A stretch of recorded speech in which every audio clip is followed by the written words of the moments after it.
Good evening. This is your boy, Rev Rance, hanging out with you this evening. I thank you for stopping by and giving me a bit of your time. Uh, we're going to talk about Strats today. I know, another Stratocaster video. But don't worry, we're not talking about the Strats and the way they've been flooding your YouTube feed for probably the past month or so. We're not getting into that. No, tonight we're going to talk about 70's Strats. Um, I used to have a 70's reissue from the classic series, and I ended up getting rid of it. And it was a beautiful guitar. I just couldn't vibe with it. I didn't like the way it sounded, and it killed my hands to play, actually. It wasn't very comfortable. So it was 2020. It was right before the pandemic hit. I had a Les Paul Traditional Pro 2 or 3, which I got rid of, and I always wanted a 70 Strat and a vintage guitar in general. So I looked on Reverb, and luckily for me, I was able to find one. This here is a nice piece of ash, ASH. This is a 79 Strat. It does have 78 pickups in it. We know the 70's were all over the place, but looks like this is an early 79 or a late 78 Strat. The S9 serial number did start in 78. So I don't know, man. But so we'll call it the 79 just to be on the safe side. But this guitar in itself, I really like it. Yes, it's ash. It is heavy. It is 9 pounds. I have a friend, Mike Ghost, who is a big Les Paul guy. And first time I brought this up and let him play, he goes, "Is that a Les Paul in there? You have a Les Paul in the gig bag?" I goes, "Nah, Les Paul." It's just my 70 Strat. And these get a lot of hate and disdain from people online, um, because of their weight. They were using Northern Ash, I do believe, at the time. Um, and yeah, you know, it's heavy, but it does sound good. And one thing about this guitar that is might actually contribute to it being heavy, I want to show you something. What do you notice about this thing? It's a hardtail. Yeah, so I mean, this is a heavy guitar, but I do like the way it sounds, man. That's the neck.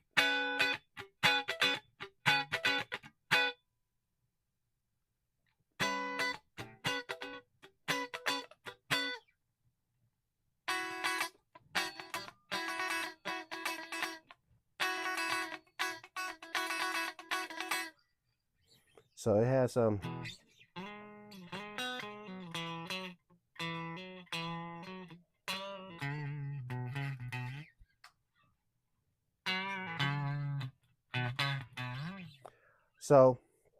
one of the things, like, if you are, I do love Strats.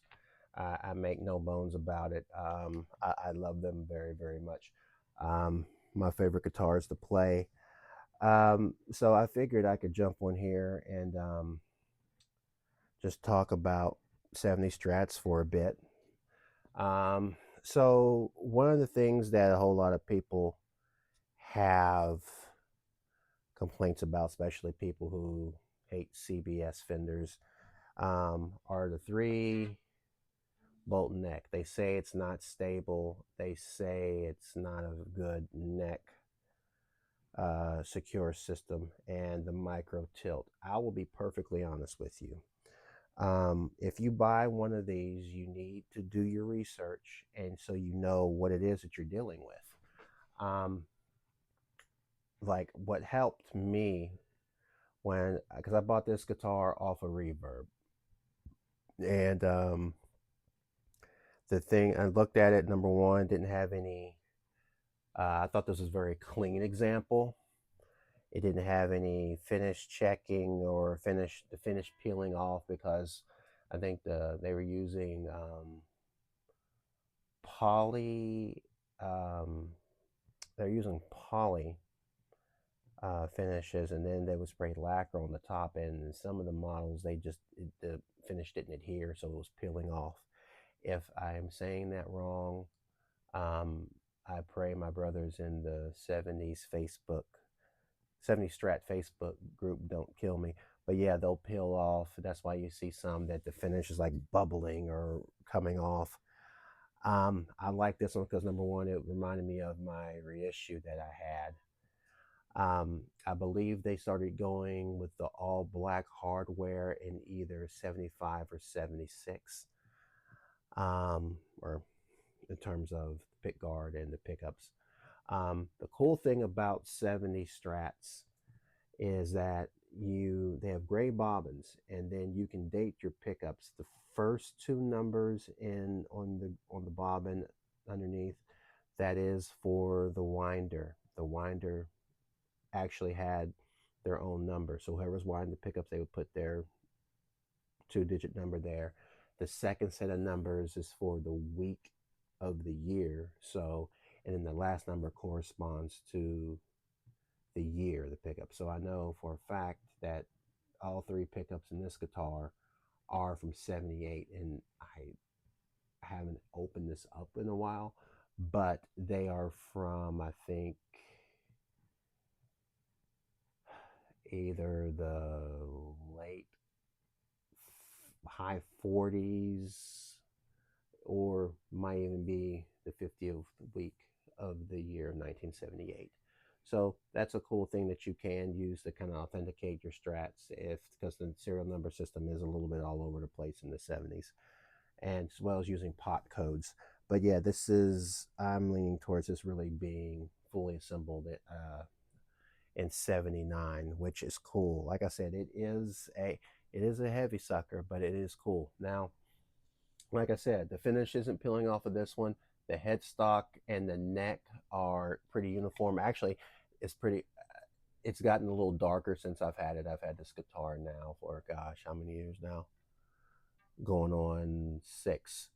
And like I said, you need to do your research. So when I got this, I did get off a Reverb, and the book, the Stratocaster Chronicles. They produced that book to commemorate the 50th year of the Stratocaster, and they were talking about some of the issues that these guitars had, like in the stores, like because the neck pocket was um, cut too wide. It wasn't able. That's why these necks can sometimes can sometimes scoot a little bit. And they were talking about the high E was hanging off the edge of the neck, and that's why, because the neck, it has nothing to do with the 3-bolt neck. Yeah, if you have 4 bolts, it will hold it in there a little better, but it's because the actual neck joint was too wide. And this guitar actually did have that. So I had to take it to my friend Daniel, Daniel Lawson at Fret and Fiddle. Shout out to Fret and Fiddle. Found out about the great Joe Dobbs, and he was able to shim my neck for me, and now this sucker is solid. It doesn't move. It has a little bit of that shelf that they talk about on the side here, but not much. I mean, I can play this guitar. It plays like any of my other Strats. It does. It plays really, really, really good. And I like the way that it sounds. And another complaint that you hear about these guitars is that the pickups are microphonic, and I don't have that issue. Not at all. I genuinely do like this guitar a lot. Obviously, I own it, but I mean, I do. If I'm looking at it, I think there's a possibility that this guitar might have been refretted at one point. I'm not sure. Um, but like right now, the headstock is now just starting to get a little darker than the fingerboard. And the reason that is like they they put poly on the necks and of course the bodies, but at the headstock, when they would put the poly up here, they changed their formula and the decals wouldn't stick on there. So then they started putting old school lacquer like they did in the 50s and 60s on there, and that's what tends to cause the different color. Why you see like the headstock's getting darker and the fretboards are much lighter than the headstocks are. But yeah, these are very fun. You just gotta, you know what? Like I said, you gotta know what you're buying. Looking to research it. Um, I'm glad I got this one when I did, because as soon as the pandemic hit, they all shot through the roof. I know, like I said, some people hate on these. You know, you can, if we're looking at guitars and things like that, are the newer guitars built better? Yeah, I guess you could say that. You know, this is probably my main Strat I have here. This one is a 2018, I do believe, and you know, it's a good guitar. Again, this isn't a flossing video. I'm not flaunting my stuff. But yeah, I mean, it fit and finish is probably better. This guitar is definitely lighter than this one. But you know what? I mean, this is still a great guitar, man. And these, not all guitars in the 70s. I think that's just it's we are creatures of habit when it comes to guitar players, and whenever something's different, you know, a whole lot of people tend to complain. I like the fact I don't have to shove a truss rod, an Allen wrench down this hole to adjust the truss rod because of the bullet. I like this. Um, and granted, this reminds me of my man Jimi Hendrix. I know like groups like Funkadelic, um, Gary Scheider played a 70 Strat, Michael Hampton played a 70 Strat, and I like the sounds of them. They all weren't dogs. Now, have I played some from the 70s that were not good guitars? Absolutely, I have. Luckily for me, that's not the case with this one. And that's the risk you run when you buy things online. But you know what? You ask questions and you do your research, you know what you're getting into. It's all good. But yeah, this guitar, man, um, I wish I could find my old reissue. Whoever has it, yo, let me buy that back. You bought it from Fret and Fiddle. It had a tortoiseshell pick guard. Let me get that back, man. For real, you don't want it. Um, but yeah, this guitar, man, it's real cool. It's easy to play. Um, would I gig it? Yes, I would. I would gig this guitar. I buy guitars to play. I don't buy them to collect and just to look at. I buy them to play.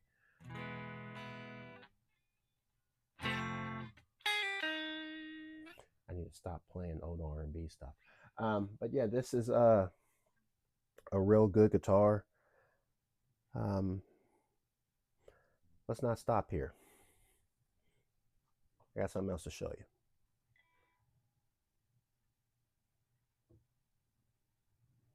So last year, my buddy called me and said, "Yo, man, they got this guitar down at the local pawn shop, and you should go check it out." So I went down there and really couldn't find any. Didn't know what they were talking about per se.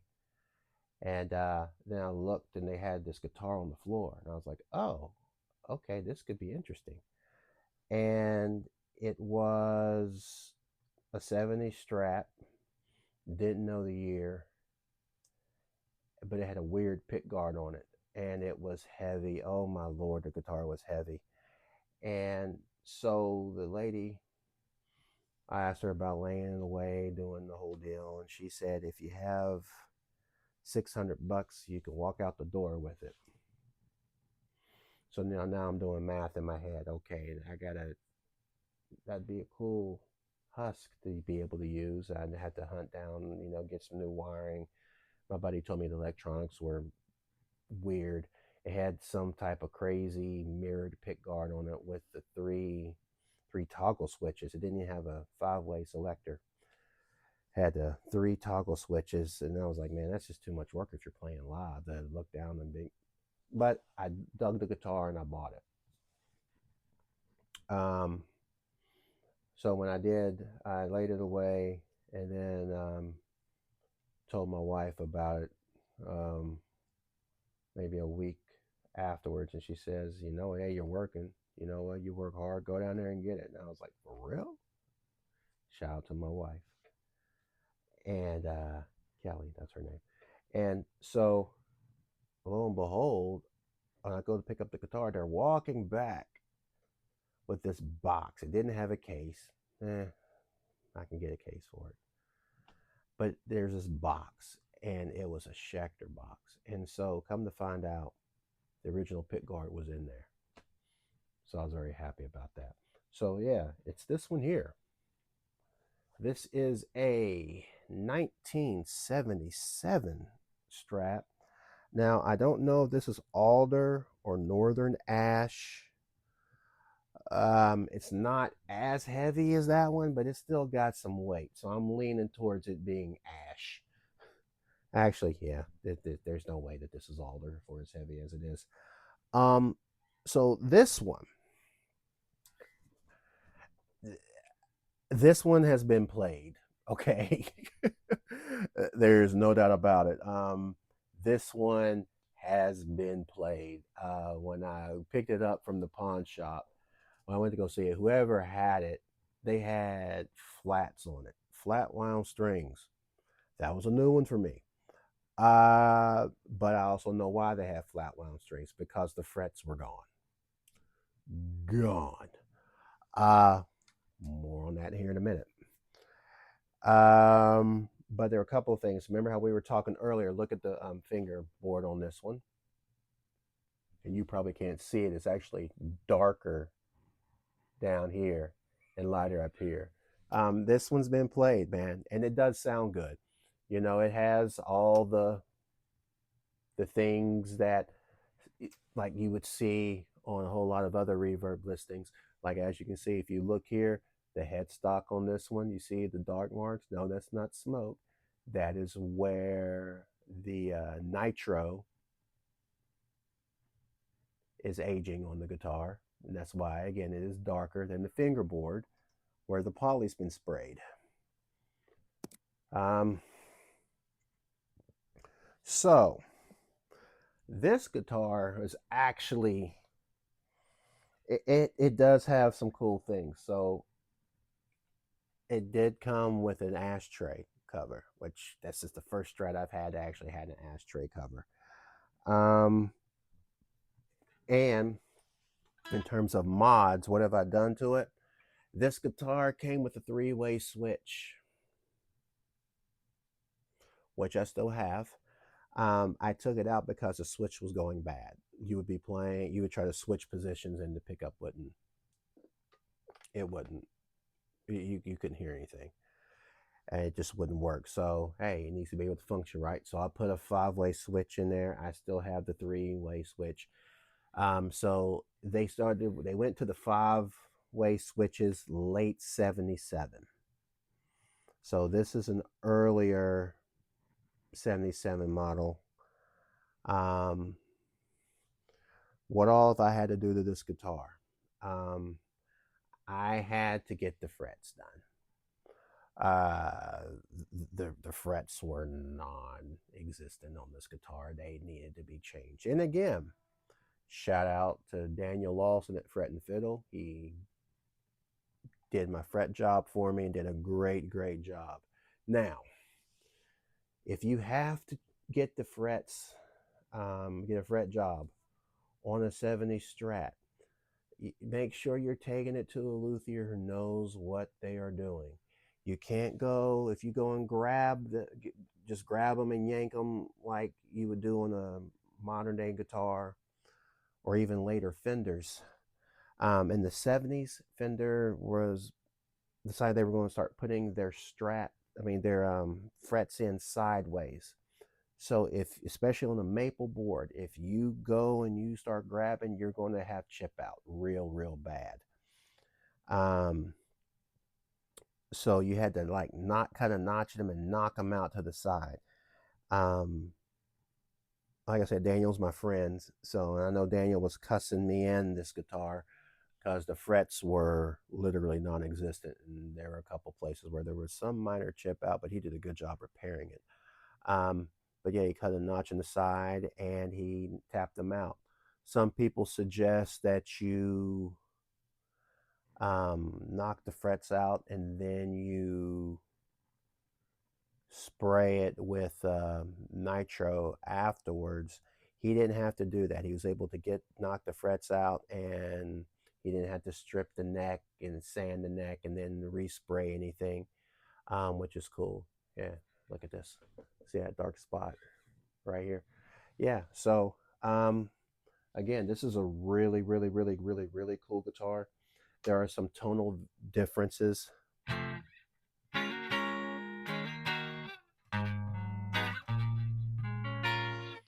Um, but I do like this guitar.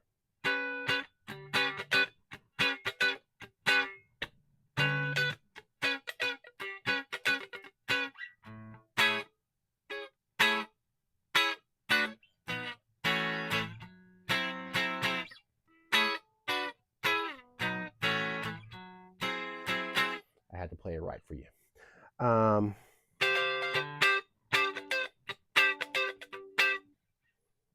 so it's got that definitely that nasty spank. And again, the pickups are not microphonic. So, uh, you know,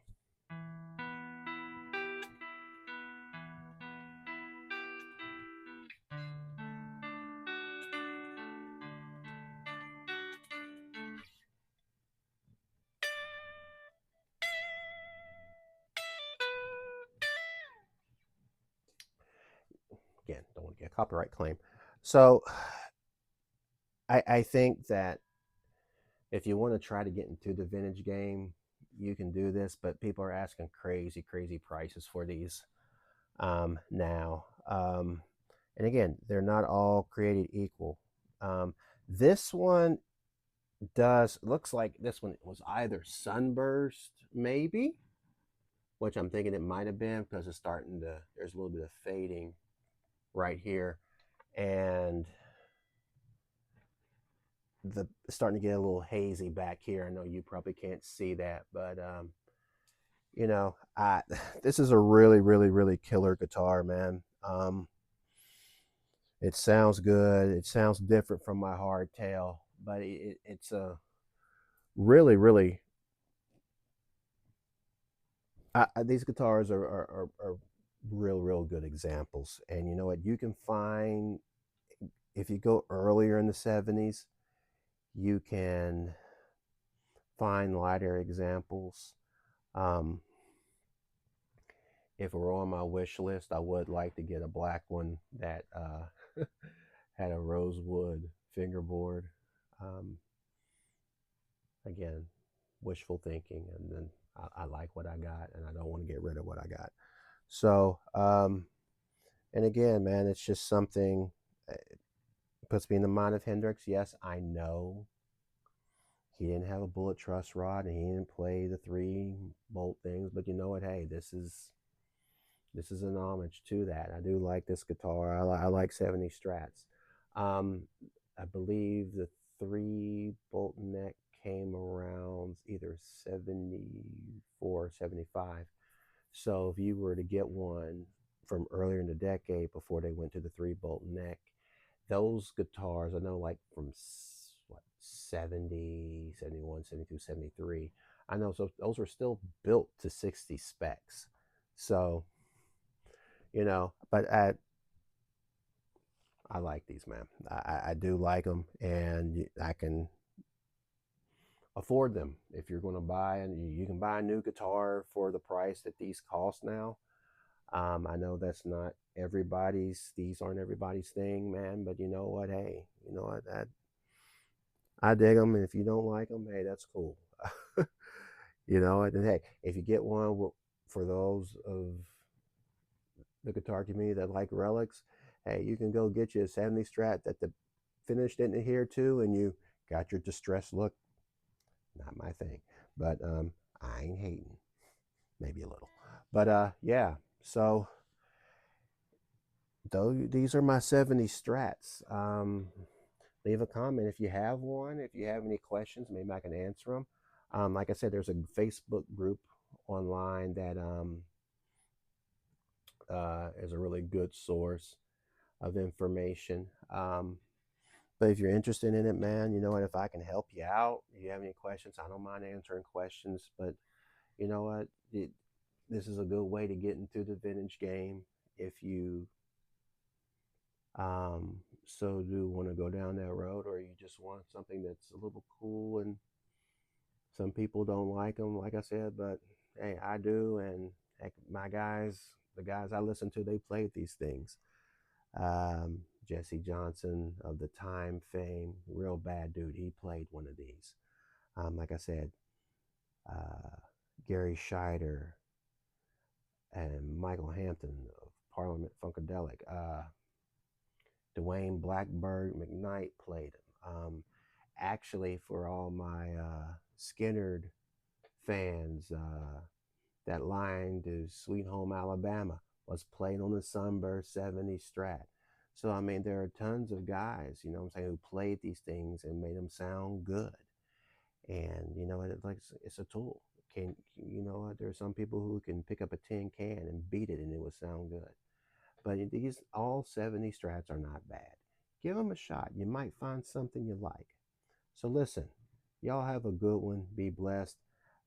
I might do a video of these singularly later on so we can explain them, and you know, maybe I can have some time where I can actually plug up and turn the amps up real loud. Maybe we can pull out the pedals and step on something to get some different tones. But no, we'll get together some other time and we'll talk out and jam out for Strats. All right. Y'all have a blessed evening. Thank you for hanging out with your boy. Bye bye.